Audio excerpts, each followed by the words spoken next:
Hello everyone, this is Eric from Etacude. With the final season of Game of Thrones on us, I thought I'd look at some Game of Thrones references for teachers. So I found this website called Board Teachers. If you haven't seen it yet, check it out. They've got some good ideas and good articles. And I found this article, The Life of a Teacher as Told by Game of Thrones. Let's take a look. So it's got a GIF here of Cersei. Shame! Shame! When you find that student who's been wandering the halls all class period. Shame! Shame! Okay. The next one, when a student tries to stand up to you. So as a teacher, you're constantly being challenged by students and you've got to set them straight. Here we've got the Hound. Tougher girls than you have tried to kill me. Okay. When you're motivating other teachers who are feeling the burnout in fall, right before that winter break. But winter is coming. We know what's coming with it. You know nothing, Jon Snow.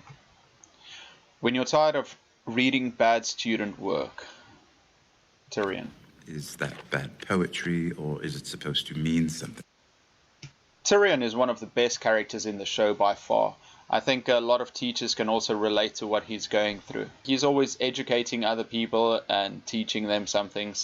And he's also got some fantastic quotes, which we'll look at later. When your teacher BFF asks you how that kid has been lately. He's a monster. Poor Sansa. She's been through the most, I guess. Anybody who's watched the show can feel some sympathy to what she's been through. Every teacher, we need friends, and our teacher BFF, our best friend that we talk to, and that kid, every teacher has that kid, that student that when they come into class you kind of dread it because there's always something going on. When a new teacher asks you why you're in a foul mood. Why you was in such a foul mood? Experience. Experience, that's a good one. When a non-teacher asks you what exactly it is you do. And I think a lot of teachers, if you've got friends outside the profession, you get asked this quite a lot. What exactly do you do? Let's take a look. Tyrion again. That's what I do. I drink and I know things. Okay, well, this is a famous quote, but I hope you're not doing a lot of drinking, especially on the job. Okay, now I thought let's look at some Game of Thrones quotes that can relate to teachers. Now, I went onto the site. I found it at Inclusive Teach, and the title is 10 Game of Thrones Quotes for Teachers. Okay, let's take a look. There are some excellent lessons us educators can take from George R.R. Martin's epic tale of the fight for the throne of Westeros. Friendship, struggle against adversity, loyalty, to name just a few. Here are a selection of quotes that you may find apply to you or your students. Once you've accepted your flaws, no one can use them against you. Okay, that's another Tyrion Lannister. He's got a lot of wisdom in the book, and yeah, that's true. Once you know what your flaws are, you can work on them, and you don't have to fear it. I think this is a problem a lot of teachers have, is that especially when you start the profession, is that you're afraid to show people what problems you have.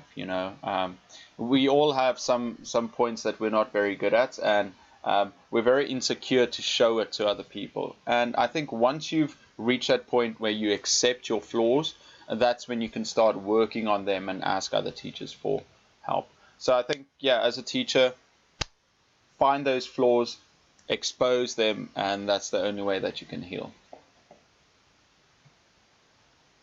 A man who won't listen can't hear.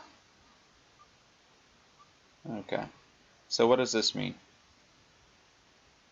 Right, it means that we have to listen to what students are telling us with their behavior or their words, or their marks. We've got to find out what's wrong with our students, and they actually show it to us. We just need to look for it. But if you don't listen, you won't hear. Okay, very good, guys. Listen to your students. Different roads sometimes lead to the same castle. Jon Snow. Okay, what does this mean? It means that not all students are the same and they need to be taught in different ways. That's how we differentiate instruction. So you're going to try different ways to teach your students. One way might not fit another student, so you've got to find the best way to help all students. Another Tyrion one. Never forget what you are, for surely the world will not. Make it your strength, then it can never be your weakness. I think this falls in line to the other one of knowing who you are. It says labels, labels everywhere. Education today is full of them, and most, if we are honest, seek to label a deficit. Where actually we should be embracing each individual's strengths, both in a teaching team and in our student population. Stand up and be proud that you are unique. Yes, every teacher is unique. Everyone has their strengths and their weaknesses. But I think as a whole, teachers have certain things that make them more similar than different. Especially if you've seen some educators in education for a long time, you notice similarities. The way that they stand, the way that they speak with students, the way they organize their things. Yeah, there are slight differences, but we are more alike. And I think if you want to improve your teaching, find those strengths and make them even stronger. Be unique, but be good at what you do. A bruise is a lesson, and each lesson makes us better. I'm sure every teacher, trainee, NQT has been through the dreaded graded lesson observation. I'm sure some of these have not gone to plan. Every teacher needs a dash of resilience to thrive in what is a very stressful environment. Right, so once you've done those lesson observations, those can be very scary because this is, for many of us, our first opportunity to show how we teach. And it makes me remember one of my first lessons I did. I remember it was this language lesson, and and it was for 13-year-olds. And I remember that I planned everything and I made this long lesson going into depth, more than they are used to. And they sat there and they were patient, and I just kept going on and on and on. And afterwards, the teacher took me aside and she said, Eric, I like that you try to teach them a lot of things, but that's too much. After that, I knew that, just find the basics, find that what you have to teach them, don't overdo it, And it also, it made me think about my students' levels, what I should teach them, what I should focus on, not to make the material too difficult or too easy, just find that sweet spot.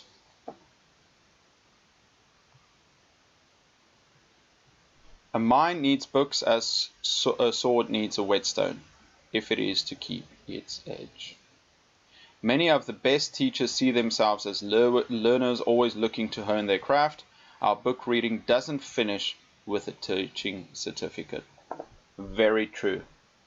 I know we've got this saying in education, everyone is a lifelong learner, and we say it to everyone, but we don't always follow that. I feel like a lot of teachers, they get into teaching, and then within the first 2 years they find their feet, and many don't push themselves further. The book I'm listening to right now, because I don't read that many books, but while I'm walking I like listening to the books. Many argue that it's not the same, maybe it's not, but it's a way for me to take in information. The book I'm reading right now is Relentless by Tim Grover. He was the personal trainer for some of the great basketball players, Michael Jordan, and he looks at what it takes to be relentless and to be one of the greatest in whatever you do. And what I learned from that, I can apply to my everyday life. And I think that's the thing with books. You even if you read a book and you just learn one thing, that's one extra thing that's going to make you a better educator. So constantly keep reading, keep your mind sharp. You're going to find some ideas, and then you use it in class. Another Tyrion quote. Yeah, he's got a lot of quotes for us. When the snow fall and the white winds blow, the lone wolf dies, but the pack survive. The strongest school leaders will develop a team mentality, not create an atmosphere of competition. We work for the best outcomes for the children, not individual empire building. Schools are at the whim of governments and the economy. Winter is coming. Eddard Stark. Yeah, well, we are teachers, we're part of a group. And I think it's important to get along with everyone and to make sure everyone is included.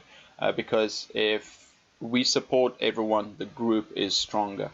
That being said, if you as an individual work on yourself and you make yourself the best possible teacher you can, and you work on all your skills, if the individual grows, the pack also gets stronger. So don't always rely on the pack. Try and be one of the leaders in that pack. But the man who fears losing has already lost. Would anyone disagree that confidence in your abilities, or at least the appearance of confidence, is essential as a teacher?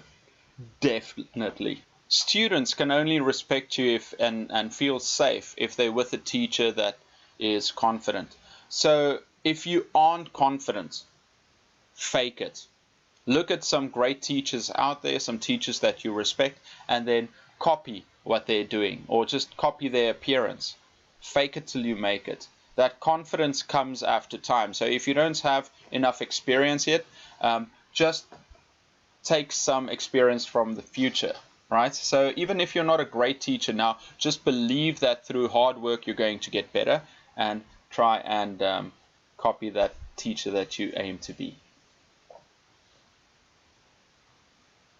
The great thing about reading is that it broadens your life. Okay, I think this one goes back to the other one. Some people will always need help. That doesn't mean they're not worth helping. We must have high expectations of all our students. Right, so regardless of what level our students are, we try and push everyone and get everyone to succeed.